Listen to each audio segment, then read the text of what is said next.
با عرض سلام و خسته نباشید خدمت شما همراهان گرامی. امیدوارم حال دلتون عالی باشه، سرحال قبراق و پر انرژی باشید. از امروز با همدیگه میخوایم استارت بزنیم، با دنیای کریپتوکارنسی آشنا بشیم، با دنیای رمزارزها یا همون ارز دیجیتال آشنا بشیم، ببینیم از پایه چه کارهایی رو باید انجام بدیم و از کجا باید قدم برداریم. من میخوام از صفر با همه چی آشنا بشید، با همه چی آشنا بشیم، بریم جلو و اینکه ببینیم چی کار قراره بکنیم. ببینید دوست عزیز، قبل از اینکه هر چیزی رو استارت بزنیم چند تا نکته میخوام بهت بگم، اینو سعی کن رعایت کنی. همین امروز، فردا یا یه هفته دیگه اصلا وارد این بازار نشو، شروع به معامله نکن اصلا. اول از همه شما باید هر چیزی رو مهارتش رو یاد بگیری تا بتونی به خوبی چیکار کنی، از اون مهارت برای خودت ثروت بسازی، برای خودت پول بسازی. حالا ما میخوایم اینجا با هم دیگه بریم جلو. تمام تجربیاتی که تا به امروز به دست آوردم از اساتید مختلف، از دوستان مختلف و از کتاب‌های مختلف، ویدیوهای مختلف، میخوام اینا رو در اختیارتون بذارم و تمام این مطالب میخوام به صورت رایگان در اختیار شما باشه و بابت این مطالب هیچ هزینه از هیچ دوست عزیزی گرفته نمیشه. خب ببینید، من چندین سایت آماده کردم، چند تا سایت آماده کردم، چند تا حالا صرافی باشه، هر چیزی که فکرشو بکنید واسهتون آماده کردم. اینا رو میخوایم با همدیگه چیکار کنیم؟ استارت بزنیم بریم جلو. یه نکته ای رو بهتون بگم. ببینید، یه مثال، یه ضرب المثلی هستش، میگن که اگه شوتی زده نشه، توجه کنید به این کلام من، اگر شوتی زده نشه خداوند هیچ توپی رو گل نمیکنه. ببین شما هیچ قدمی بر نداری، هیچ حرکتی نکنی، به هیچ نتیجه نمیرسی. یه سری آدم ها هستن که عملگران، یه سری آدم ها هستن که متفکرن، دوست دارن، چون که شما وارد این بازار شدی، بازار کریپتوکارنسی شدی، دارم بهت میگم. یه سری متفکرن، یه سری عملگران، یه سری دوست دارن که به ماشین خوب، ویلای خوب، اون خونه خوشگله، اون مبل قشنگه، اون تفریح خوبه، همه این کارا رو انجام بدن. ولی متفکر فکر میکنه که من اگه یک تریدر بشم میتونم به درآمد خوب برسم، من اگه فلان کارو کنم عالی میشه، من قراره همچین کاری انجام بدم. ببین هنوز اقدام نکرده، خب فقط یک تصمیمی گرفته، هنوز حرکت نکرده، به سمتش نرفته. امروز اگه من برای شما این ویدیو رو ضبط نمی کردم، خب مسلما میشه گفتش که هیچ وقت شاید دیده نمی شدم، هیچ وقت شاید شما این مسیر رو نمی دیدی، از یه مسیرهای دیگه می رفته. من سعی میکنم مسیر رو واسهتون خیلی ساده و شیرین کنم، سریع به نتیجه برسید. خب حالا بریم سراغ آموزش، ببینیم که قراره از این آموزش چه چیزی به ما برسه، چه نتیجه‌ای بگیریم.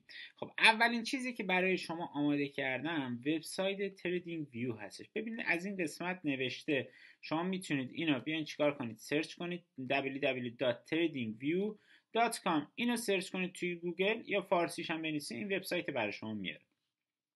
زمانی که این وبسایت برای شما آورد، سایت برای شما باز شد، میتونید برین قسمت انتهای وبسایت، شما میتونید چیکار کنید، میشه گفتش اپ تریدینگ ویو رو دانلود کنید. این قسمت نوشته اپ استور، برای بچه اپ استور هستش. این قسمت هم نوشته در واقع برای بچه گوگل پلی اندروید هستش، اینا آی او اس، اینم برای دسکتاپ هستش. اینم در واقع میتونید دانلود کنید. برای مک، من خودم دارم روی مک الان نصب هستش، روی دسکتاپ یعنی ویندوز میتونید نصب کنید، تمام نسخه هستش، میتونید به راحتی بگیرید.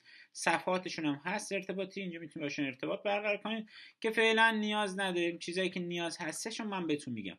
پس اولین چیزی که ما نیاز داریم چیه؟ وبسایت یا اپلیکیشن تریدینگ ویو است. تریدینگ ویو چه کاری بر ما انجام میده؟ یه سری ابزارها داره که ما از طریق این ابزارها میایم چه کاری انجام میدیم؟ میایم تحلیل میکنیم، میایم بازار رو تشخیص میدیم. بازار قراره ما به سمت بالا بره یا به سمت پایین بیاد. حالا مثل چی براتون مثال بزنم ساده باشه؟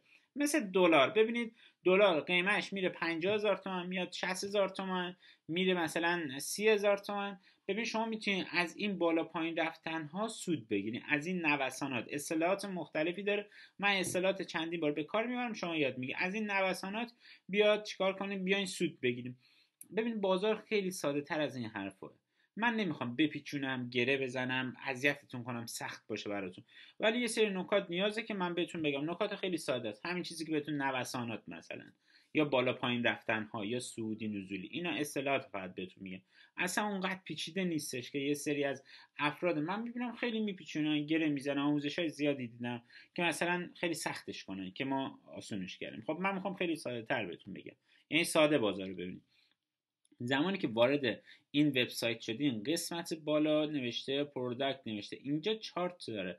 ما فعلا با قسمت چارتش کار داریم. من روی چارت که کلیک کنم، یه صفحه از یه سری از کندل ها، در واقع یه سری از شم ها، معنی کندل یعنی شم، یه سری از قیمت ها رو به ما میاد نشون میده. ببینید الان این اومده رفته مثلا توی صفحه ارز مثلا GMT اومده. خب اینجا اسم ارز نوشته. من اینجا اگه کلیک کنم میتونم اسم ارز چیکار کنم؟ تغییر بدم. مثلا اون ارزی که میخوامو قرار بدم، مثلا میگم ارز بیت کوین، مثلا ارز اتریوم. ببینید من پاک میکنم، میزنم مخفف بیت کوین میشه BTC. اینا رو کم کم یاد میگیریم.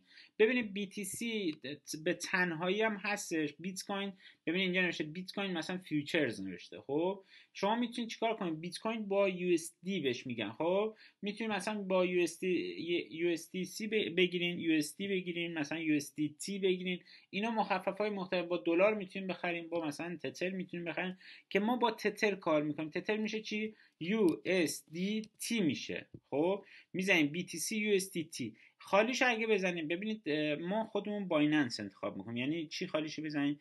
USDT بزنید. یعنی چی؟ قسمت اسپات. ببین اینجا نشه اسپات کریپتو. توی این قیمت صرافی بایننسه. قیمت صرافی بایننس با کوکوین، با مثلا بینگ ایکس، اینا کاملا با اوکی اکسچنج، مثلا کوین ایکس، کوین بیس، اینا با هم دیگه کاملا متفاوته. حالا علتش چیه؟ حجم معاملات مثلا بایننس با کوکوین فرق میکنه. مثلا تو این 10 میلیون هستن، تو این 100 میلیون مثلا دارن معامله میکنن. خب مسلما حجم معاملاتش با هم دیگه کاملا متفاوت هستش. به خاطر من بهتون پیشنهاد میکنم حتما چی باشه؟ بایننس باشه. توی بخش معاملات ما دو تا حالت داریم که من حالتهای مختلف من دو تا حالت رو بهتون پیشنهاد میکنم. یکی اسپات هستش، یکی فیوچرز هست. شما اگه جلوی همین USDT یه پی بذارین، خب اینجا بایننس میاد، اینجا دیگه براتون پرپچوال واسهتون مینویسه فیوچرز. خب ببینید تتر بیت کوین، تتر پرپچوال فیوچرز مینویسه. یعنی چی؟ شما میتونید معاملات اهرمدار بگیرید. توجه کنید، معاملات اهرمدار میتونید. یا اینجا پرپ نوشته اینجا.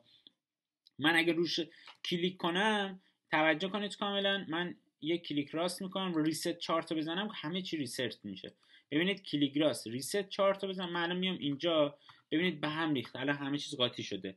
یا باید روی این قیمت، ببینید اینجا نه، ببینید اینجا هم نباز. این قیمتی که اینجا داریم مثلا 36 روی 44، دو تا دابل کلیک کنم این چی میشه؟ ریست میشه. خب یعنی قیمت شکلش ببین، من اینجا میام به همش میریزم، خیلی بد شد. دو تا کلیک کنم از نظر ارتفاع درست میشه، از این سمتم بیام کلیک کنم از این سمتم درست میشه. یا یک سری میام ریست چارت میزنم، همه چی درست میشه. ببینید من دوباره اینجا جمع میکنم با غلطک موس یا چرخ موس. اینجا هم کلیک چپ کردم، یعنی بالا پایین دارم، کلیک چپ رو نگه میدارم، دستم بالا پایین میکنم. یا هر بار رو کلیک راست ریست چارت، از در واقع افقی یا عمودی کاملا میاد خوش ریست میکنه. این خطایی هم که اینجا میبینید تحلیل هسته. حالا من میام اینجا از قسمت پایین ریموو میزنم، میگم اینا رو پاک کن، فعلا نیاز ندارم. حالا تریدینگ ویو هم دو تا نسخه داره، یه نسخه پولی داره، یه رایگان داره. ما رایگان فعلا استفاده میکنیم، کارمون رو انجام میده، نیاز نیستش که بیایم چیکار کنیم؟ خریدش هم انجام بدیم. میتونیم خریدش هم انجام بدیم، ولی توی ایران باید از آی پی ثابت استفاده کنیم و تریدینگ ویو به ایرانی‌ها خدمات نمیده. حالا این داستانش چیه؟ اینجا شما یه سری به اینا میگن کندل، به هر کدوم از اینا من یه خورده زومم بیام این سمت شما ببینید. حالا من اینجا ابزار انتخاب میکنم، میگم چیری. ببینید شما این چیزی که الان کندل سبزی که اینجا میبینید، به این یه دونه میگن کندل. خب این چیه؟ این قیمته در واقع. حالا جلوتر با هم دیگه صحبت میکنیم. قیمت مثلا از اینجا شروع شده اومده تا اینجا اومده، این قسمت بسته شده. اوکی، این حالا جلوتر با هم صحبت میکنیم در موردش. یعنی بخش اختصاصی داریم مربوط به سیستم چی؟ تریدینگ ویو داریم. وبسایت بعدی که میخوام بهتون معرفی کنم وبسایت چی هست کریپتو در واقع بهش میگیم کوین مارکت کپ بهش میگیم. خب اینجا نوشته coinmarketcap.com، این آدرس خود وبسایتش هستش. شما میتونید همین سرچ کنید coinmarketcap.com. اپش هم هستش، رو هم اپ استور میتونید نصب کنید، هم میتونید روی آی او اس نصب کنید. اپ استور بهتون گفتم هم روی آی او اس میتونید نصب کنید، هم اندروید نصب کنید. من این دوتا رو با هم دیگه قاطی میکنم. خب این چه کاری به ما میکنه؟ این میادش برترین ارزها رو به ما نشون میده. مثلا توی واچ لیستش خودش اومده مشخص کرده، مثلا بیت کوین اومده، این قسمتش هم اومده حجم معاملاتش رو داره به ما نشون میده، این قسمت هم نمودارش رو توی 7 روز اخیر نشون میده. مثلا بازارش ریزشی است الان. حالا مثلا اولیش بیت کوین است، دومیش اتریوم، بعد تتر استیبل کوین میشه، بی ام بی میشه، مثلا یو اس دی کوین میشه، یو اس دی سی بهش میگن. بالاتر بیار ریپل مثلا میشه، کاردانو میشه، دوج کوین میشه، بعد میاد مثلا ماتیک یا شبکه پولگین میشه. اینا ارزهای مختلف هستن سولانا. حالا من اینجا بهتون میگم یه سری از ارزها رو ما باید چیکار کنیم؟ از همینجا بخریم. خب زمانی که بازار ریزشی شد، الان بیت کوین قیمتش 21 و ببینم 600 21 و 600 الان قیمتشه. الان بیت کوین ریزشی است بازار. من توی طولانی مدت ببینید اینجا میشه گفت 30 دقیقه من میتونم ببینم، 1 ساعته چارت رو ببینم. حالا من بهتون میگم، میام مثلا میذارم روی هفتگی، میذارم اینجا یه هفته مثلا میذارم این قسمت، میام عقب. خب ببینید اینجا بیت کوین اومده یه روند صعودی داشته، بعد اومد الان ریزش کرد. احتمال زیاد من خودم شخصا احتمال زیاد میدم اگه این روند درست شکل بگیره، بیت کوین تقریبا باید تا 12 13 هزار تا بیاد. زمانی که اومد ما میایم توی کوین مارکت کپ چیکار میکنیم؟ اینجا این ارزها رو میخریم. ببین تقسیم بندی میکنیم. مثلا میگم من میام 10% از سرمایه‌ام میام چیکار میکنم؟ بیت کوین میخرم، 5%ش اتریوم میخرم، بعد مثلا میام 10%ش رو تتر نگه میدارم، دوج کوین میخرم، ماتیک میخرم، مثلا سولانا میخرم. این ارزها رو میام میخرم، مثلا شیبا میخرم، اینا مثلا ترون میخرم. این ارزایی که اینجا هست حالا بهتون جلوتر میگم چه ارزایی رو خرید کنید. این بهترین ارزایی که خود کوین مارکت کپ اومده مشخص کرده. از این قسمت هم میاد اکسچنج ها رو بهمون نشون میده. حالا اکسچنج هایی که فقط اسپات کار میکنن، اکسچنج هایی که حالا مثلا میان فقط فیوچرز کار میکنن. مثلا من رو فیوچرز میزنم، وارد میشه. مثلا بزرگترین صرافی دنیا، خب همونطور که حالا یه سری از شما دوستان عزیز میدونن، یه سری هم نمیدونن، بایننس هستش، بایننس هست، بای بیت هست، اوکی اکسچنج هستش، کوکوین هستش، میاد تا پایین کلی صرافی هستش. من خودم شخصا بهتون پیشنهاد میدم بچه‌ای که بالای $1000 پول دارن، حالا من دلار امروز از 50,000 تومان یعنی بالای 50 میلیون 100 میلیون پول دارن، حتما تو بایننس شروع به فعالیت کنید، چون بایننس اراز هویت میخواد، آی پی ثابت میخواد که در مورد آی پی ثابت و وی پی ان ها جلوتر باهاتون صحبت میکنم. بای بیت هم همینطور، شما باید آی پی ثابت داشته باشین، اراز هویت کنین، وگرنه به مشکل میخورین. میتونید بدون اراز هویت تو بای بیت هم فعالیت کنید، ولی باید بای بیت اراز هویت هم انجام بدین. مثلا اوکی اکسچنج هستش. اینا چند تایی که مثلا 4 5 تایی که اول هستن حجم معاملاتی خوبی دارن. خب یعنی همونطور که اول بهتون گفتم، مثلا تو بایننس 100 میلیون دارن کاربر ترید میکنن، تو مثلا بای بیت دارن 50 میلیون، بعد توی اوکی اکسچنج مثلا 30 میلیون. همینجوری که اینجا رو ببینید متوجه میشین. ببینید اینجا تقریبا 32 این دو تا 4 تا 6 تا 32 میلیونه. خب اینجا مثلا 3 تا، ببینید اینجا مثلا 2 تا، ببینید اینجا مثلا یه دونه، بعد کم میشه اینجا یه دونه. 32 برابر اینا میشه.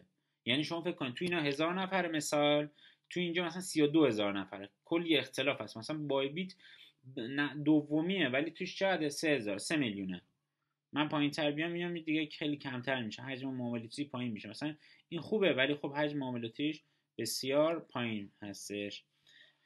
خب اینجا خب کارهای دیگه میتونیم انجام بدیم که بهتون میگم. مثلا مثال براتون بزنم، بیام پایینتر بیام تو قسمت صفحه اصلی، بیام یه بک بزنم، یه نکته دیگه هم بهتون از اینجا بگم. حالا یه کلا اختصاص میدیم به این.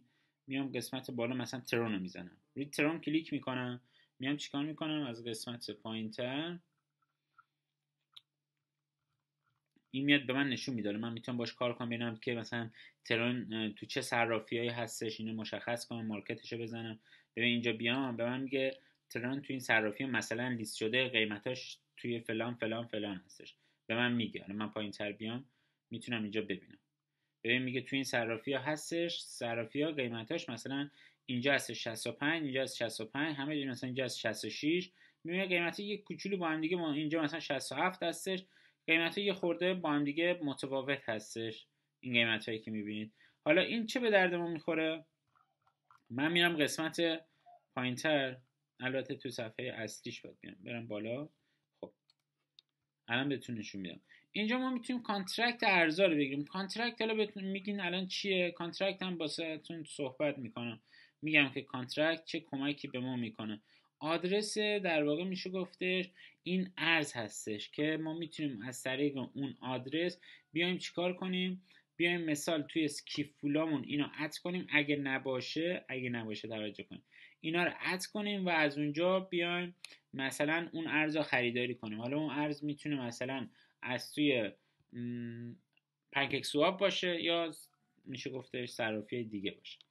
خب بعدی هم در واقع کوین 360 وبسایت کوین 360 میرین داخلش، اینجا میاد ارزا رو به شما نشون میده. وضعیت بازار کاملا سبز یعنی صعودی هستش یا وضعیت بازار کاملا نزولیه. زمانی که قرمز اکثرا هستن یعنی وضعیت بازار کاملا ریزشی. این سبزا یعنی فعلا توی 24 ساعت اخیر اینجا 1 ساعت من گذاشتم، شما میتونید اینجا رو تغییر بدید، مثلا بذارین توی یک روز اخیر 24 ساعت اخیر بذاریم و وضعیت کاملا تغییر می‌کنه. دوباره مثلا قرمز شد یعنی توی یک روز این اخیر این 6% ریزش داشت و قیمتش هم الان مثلا این هست. ماتی قیمت مثلا $1 هستش. یا مثلا اینجا شیبا رو می‌بینید زیاد نریخته، این مثلا هنوز 1% بالا هست نسبت به دیروز. یا XRP هنوز 3% توی سود یعنی اون افزایشی که داشته بالاتر هستش. حالا اینا رو با هم دیگه دوباره یک کوین 360 با هم دیگه بررسی می‌کنیم بعداً جلوتر، ولی شما تو ذهنتون باید باشه یه دونه تریدینگ ویو بودش، یه دونه تا حالا کوین مارکت کپ بودش، الان کوین 360 هستش که اینم یه سری تنظیمات داره. تنظیمات اولیه رو با هم دیگه انجام میدیم میریم جلو. بعدی هم صرافی نوبیتکس هستش. من صرافی که برای چنج کردن بهتون پیشنهاد میدم. حالا ریال میخواین به دلار یا تتر تبدیل کنید، تتر رو میخواین تبدیل به مثلا ریال کنید، این صرافی رو بهتون پیشنهاد میدم. سعی کنید تو این صرافی پول نگه نداشته باشین، توی صرافی پول نگه نداشتین، فقط تو کیف پولاتون مثلا تراس والت هستش، متا ماسک هستش، سیف پال هستش، این کیف پولایی هستش که امنن. شما میتونید پولاتون حالا چه بیت کوین دارین، چه اتریوم دارین، چه حالا مثلا میشه گفتش تتر دارین، هر چیزی ماتیک دارین، ترون دارین، هر برن تو کیف پولاتون نگه داشته باشین. از تمام ببین این اولیه با ایمیل باید شما بسازید. شما یه ایمیل میسازید، از این قسمت میاین اینجا جوین میزنید، یا مثلا میاین ببین مثلا لاگات داره، من مثلا ساینات دارم میتونم ساینات رو بزنم. اینجا اومدم با ایمیلم چیکار کردم، عضو شدم، عضویت زدم. یا مثلا توی کوین مارکت کپ هم همینطور قسمت بالا لاگین داره، شما یه ایمیل باید برای خودتون بسازین، از طریق ایمیل بیاین ورود بزنید. حالا جلوتر مثلا میام اینم همینطور شما میتونید لاگین بزنید از توی کوین 360. حالا من میرم توی این صرافی، اینجا هم ایمیل نیاز داره، شما این احراز هویت باید بکنید. ثبت نام رو که بزنید از شما یه ایمیل میخواد، گذرواژه میخواد، اگه کد دعوت داریم کد دعوت رو میزنید و در ادامه میشه گفتش اینجا هم حالا کد کپچا رو میزنید، ورود میزنید. از شما احراز هویت به صورت غیر حضوری هستش، مثلا کارت ملی ازتون میخواد، آبربانک ازتون میخواد، میگه یه نوشته بنویس، مثلا عکس بگیر کنار خود نگه داشت. این مراحل خیلی ساده است دیگه، انجام میدین، احراز هویت میکنید، با کارت بانکیتون اونجا پول واریز میکنید، تبدیل به تتر میکنید که یه آموزش کلی نوبیتکس هم واسهتون میذارم که چجوری ثبت نام کنید کارا رو انجام بدید. پس شد نوبیتکس هم نیاز دارین. سعی کنید صرافیایی که یا صفحه یا وبسایتایی که نیاز دارین کنار یه ستاره بزنید، اوکی هم بزنید، به اد لیستاتون اضافه بشه، این بالا بیاد. مثلا من چون زیاد دارم اومده رفته نوبیتکس این قسمت آخر مثلا ثبت نامش اومده، ولی خب من اینجا این صفحه رو دارم روش مستقیم میزنم، وارد بازار نوبیتکس میشم، میام اینجا چنجامو انجام میدم که این صفحه رو برای خودم سیو کردم. حالا به من میگه شما باید چیکار کنید، ورود بزنید. سایت بعدی چی اسمش؟ کورنیکس. کورنیکس برای ما چه کاری انجام میده؟ میاد رابطه، توجه کنید، رابطه بین صرافی یعنی چی؟ بیام اینجا توجه کن کامل. بین صرافی چی؟ بایننس. صرافی چی؟ بای بیت. رابطه بین بای بیت و کانال سیگناله. یه سری کانال ها هستن، حالا سیگنال میگی چیه؟ یه سری کانال ها هستن، مثال ما خودمونم همین کانال رو داریم. خب یه سری کانال ها هستن که میان چیکار میکنن؟ میان خدمات میدن اونجا، مثلا یه سری به صورت رایگان میدن، یه سری به صورت پولی میدن. به چه صورت؟ میان میگن که آقا ما اونجا به شما میگیم مثلا یه ارز مثل بیت کوین رو شما رو چه قیمتی بخر رو چه قیمتی بفروش. الان بازار ریزشیه یا بازار صعودیه؟ من الان مثلا میام توی این قسمت یه ریست چارت میزنم، اینم میام توی تایم فریم مثلا 1 ساعته میام، حالا اینا میگم جلوتر با هم صحبت میکنیم. مثلا قیمت بیت کوین الان اینجاست، توجه کن قیمت بیت کوین الان اینجا هستش. میگه که من بهت میگم از اینجا شما بگی برای سود یا از اینجا بگی برای ریزش. شما میاد چیکار میکنه؟ این خدمات رو مینویسه توی کانالش میذاره. بعد کورنیکس چیکار میکنه؟ شما دیگه اینجا کاری ندارید، توجه کن. کورنیکس میاد اون مطالب رو میخونه، خودش رباتش در واقع اون سیگنالی که داده میخونه، میگه خب به من یه نقطه ورود داده، میگه مثلا رو قیمت، حالا در مورد این صحبت میکنم، رو قیمت مثلا اینجا به این قیمت چنده 23000 و مثلا 463 شما خرید بزن و اینجا شما ریزشش رو بگیر. خودش میاد چیکار میکنه؟ ریزشش رو میگیره میاد تا اینجا. حالا مثلا میگه آقا اینجا مثلا اینقدرشو بفروش، این قسمت اینجا اینقدر بفروش، اینجا اینقدر بفروش، همینجوری بفروش بیا تا پایین، مثلا سود میکنید شما. خب این خودش به صورت اتومات واسه شما انجام میده. به این میگن که ربات کورنیکس. اینجا صرافی مثلا بای بیت داره، بایننس داره، کوکوین داره و این قسمت این صرافی رو نمیشناسم، باید از اینجا ببینم لوگوشو تا بهتون بگم. نمیدونم جز اولینا اوایل نیستش. بله نمیدونم چه صرافی هستش، لوگوش برای من اصلا آشنا نیست. ببین توی 40 تای اول نیست. من این چیزی که اینجا دارم میبینم اینا 42 تای اول تقریبا هستن. توی این 42 تای اول که من ندیدم. حالا مهم نیستش، من خودم بهتون صرافی بای بیت و بایننس رو پیشنهاد میدم. گفتم بالا $1000 اینجا بیاین، کمتر از $1000 تو بای بیت بیاین. یعنی $500 $300 $100 کلا تو بای بیت دور بزنید. و بعد کورنیکس هم یه چیز هم شما نیاز دارید. چیه؟ یه گوگل ترنسلیت هم برای خودتون بذارید. ببینید نیازه. یه سری از دوستان هستن میشه گفتش تجربه بالایی ندارن.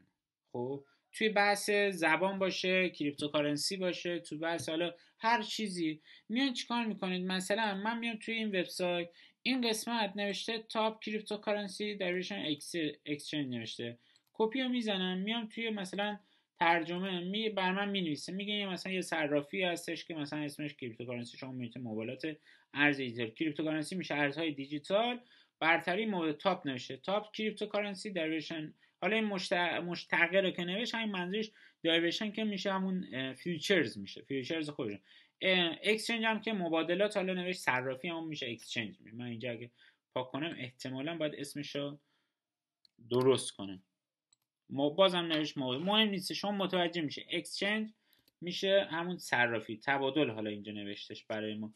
یا مثلا قسمت پایین که بیاین اینجا میتونید ببینید اینجا مثلا نوشته صرافی، میبینید اکسچنج اینجا نوشته، مثلا تو تلفظهای دیگه هم اومده قسمت پایین قرار داده. صرافی هم کارش چیه؟ همون رد و بدل هستش، رد و بدل کننده هست، رد و بدل ارز هستش. این وسط واسطه هستش صرافی، یعنی بین خریدار و فروشنده هستش. ببینید این چیزایی بودش که من بهتون الان اینجا نشون دادم. سعی کنید یه وی پی ان هم برای خودتون بگیرید، وی پی ان آی پی ثابت بگیرید. اگه وی پی ان آی پی ثابت خوب پیدا نکردید، من مثلا 2 تا دونه دارم، مثلا یه دونه دارم هم با ایرانسل کار میکنه هم اول کار میکنه، یه دونه دارم چند تا آی پی داره، آی پی ثابت داره که به من میگه تو میخوای با ایرانسل کار کنی یا همراه اول کار کنی. چیزایی که خودم تا به امروز دارم کار میکنم، به شما هم پیشنهاد میدم حتما از همین استفاده کنید. ببین چیزایی که دیدی آخرشه دیگه چیزی نیاز نیستش که شما حالا جلوتر باشه. ببین من چیزایی که مهم هستش اینجا گذاشتم. این مثلا این قسمت بالا کوین 360 میشه. آره کوین 360 میشه. اینجا مثلا البانک هستش، صرافی البانک که قبلا باش کار میکنم، حجم معاملاتیش خوب بود. الان دیگه توی اینا نیستش. ببینید اینجا الان من توی 42 تای اولم نمیبینمش البانکاره. مثلا باید ببینم پایینتر شاید مثلا داشته باشم. توی مثلا لیست باید برم ببینم که مثلا پایینتر کدومش، مثلا کلش. مثلا تو اسپات بیا یه سری چیز دیگه شاید بهت نشون بده. مثلا تو اسپات کوین بیس مثلا دوم هستش دیگه، اون بای بیت نیستش. متوجه شدی؟ شاید مثلا الان البانک اینجا باشه. ببین آره البانک توی اسپات خوبه، نفع 34. ببین حجم معاملاتیش توی اسپات خوبه. فیوچرز نه، فیوچرز احتمالاً رفته مثلا شاید توی 200 300 داد، چون فیوچرزش خیلی به مشکل خورده و قطع شد رفت. خب کجا بیام؟ اینجا. اینم که بازار نوبیتکس هست برای خودم گذاشتم. اینم کوین مارکت کپ هستش. این صرافی بینگ ایکس که قبلا کار میکردم، این بانک ملی من هستش. اینم که پخش زنده بعضی موقع نگاه میکنم، همراه اول و رادیو جوان من هست، چیزایی که مشخصه. یه وبسایت دیگه هم هستش بهتون میگم، این برای بچهای میشه گفت بیشتر فارکس هستش. توجه کنید، بیشتر برای بچهای فارکس هستش. حالا این وبسایت که نه، حالا این یه چیز دیگه است بهتون حالا توضیح میدم. این وبسایت اشتباه گفتم، همونو کلیک کنم، فارکس فکتوری نوشته روش. توجه کنید. در مورد این کریپتومتر هم بهتون توضیح میدم. اینجا میاد چیکار میکنه، حالا این برای خیلی جلوتر. اینجا حجم معاملاتی مثلا توی بایننس میگه بیت کوین الان نصف در واقع تو لانگ، نصفشون توی شورت هستن. اینا رو مثلا نشون میده. من بالاترم بیام میتونم از قسمت اکسچنج ها مثلا بایننس انتخاب کنم، بیام مثلا بهتون نشون، مثلا والیوم حجم معاملات مثلا میتونم بزنم که مثلا بهتون بگم که الان چقدر بیت کوین خرید میشه، چقدر فروش میشه، اینا رو مثلا میزنم. اینجا بیام ببینید، شما اینجا میتونید اخبارا رو بخونید، زیاد مهم نیست. ایرانی خودش انقدر اطلاع رسانی میکنن ما خودمون انقدر اطلاع رسانی میکنیم، نیاز نیست شما بیاین تو این وبسایت ها بچرخید. یا مثلا وبسایت کوین تلگراف هستش، بذاریم باز شه، کوین تلگراف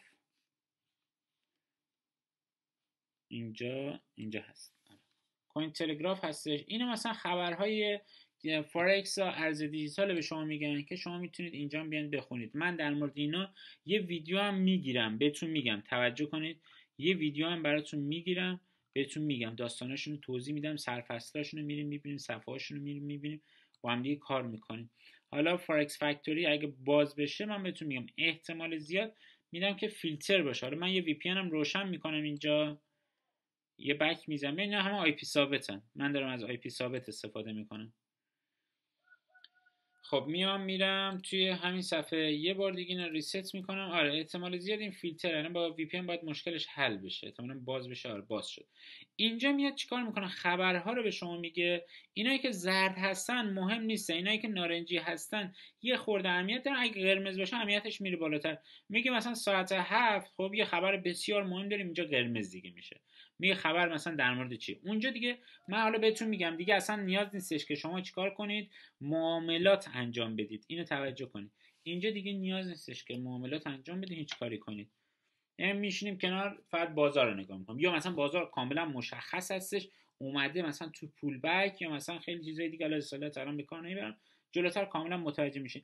پس چی شد، جلسه اول ما مربوط به این شدش که ما اومدیم با چیزایی که نیازه، با ابزارهایی که در واقع نیاز داریم بهتون گفتم. حالا به همین ترتیب شروع میکنیم. اولی چی میایم در مورد تریدینگ ویو صحبت میکنیم، بعد میریم مثلا در مورد اینجا صحبت میکنیم، شاید اینا مثلا بیارم تو تریدینگ ویو بیارم، یا اینا رو هم بیارم کم کم در مورد یعنی شما با کل اینا همشون توی جلسه آشنا میشین. حالا یه نکته رو من به شما بگم دوستان عزیز، توجه کنید کاملا، سعی کنید ویدیو رو جلو نزنید. یه سری شاید جدید تازه ورود زدن، من این میگم مثلا شما بیا مثلا پرو پریمیومشون خریداری انجام بده، ولی خب ایرانی باشه بهتون پول میگیره، خدمات نمیده بهتون.